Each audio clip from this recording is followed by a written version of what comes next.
ഇനി പഠിക്കാം എന്തുകൊണ്ട് ഹോസ്പിറ്റലൈസേഷൻ എൻ കോമ എം ബി ജോലിക്ക് പോകണം. ഇങ്ങനെയൊക്കെ എന്തൊക്കെയൊക്കെ എങ്ങനെയാണ് ഡിഗ്രിയിലേക്ക് വന്നത്? ബൈ പ്രഷറാണോ? വീട്ടുകാരുടെ സമ്മർദ്ദം നമ്മൾ ഇപ്പം നമ്മുടെ ഗവൺമെന്റ്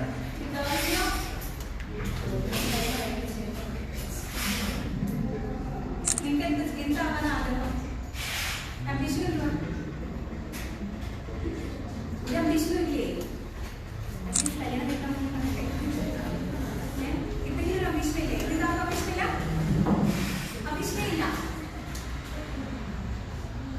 ബോയ്സ് എന്തെങ്കിലും ഭയങ്കര എന്തെങ്കിലുമൊക്കെ ചെയ്യണമെന്നെങ്കിലും പറഞ്ഞു. നിങ്ങൾക്കൊരു അംബിഷനും ഇല്ല, ഗേൾസിന് ഒരു അംബിഷനും ഇല്ല. ടീച്ചറാണോ, സി എ കിട്ടണം ഒന്നുമില്ല, അക്കൗണ്ടൻ്റായിട്ട് ജോലി ചെയ്യണം. ഓക്കെ, ഞാൻ പറയുന്നതെല്ലാം നിങ്ങൾക്ക് 1 ഇയർ കോഴ്സുകൾ അല്ലെങ്കിൽ 2 ഇയർ കോഴ്സുകളെ കുറിച്ചായിരിക്കും. അതായത് നിങ്ങൾ 1 ഇയർ പഠിക്കുന്നത് കൊണ്ട് നിങ്ങൾക്ക് നിങ്ങളുടെ അത് പോസ്റ്റ് ഗ്രാജുവേഷൻ ആക്കാൻ പറ്റും.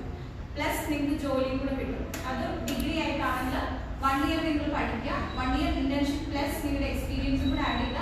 As per the new education policy പ്രകാരം നിങ്ങൾക്കത് PG കൺക്ലൂഡ് ചെയ്യാൻ പറ്റും. നമുക്കുള്ള കോഴ്സസ് ഒക്കെ മാനേജ്മെന്റ് കോഴ്സുകൾ, എഞ്ചിനീയറിംഗ് കോഴ്സുകളുണ്ട്, ബോയ്സിന് ഓയിൽ ആൻഡ് ഗ്യാസ് ഉണ്ടാവും, ഫയർ ആൻഡ് സേഫ്റ്റി ഉണ്ട്, HRM കോഴ്സുകളുണ്ട്, ഗേൾസിന് ഹോസ്പിറ്റൽ അഡ്മിനിസ്ട്രേഷൻ കോഴ്സുകളുണ്ട്. ഇതിനെല്ലാം ജോബ് ഓപ്പർച്യൂണിറ്റീസ്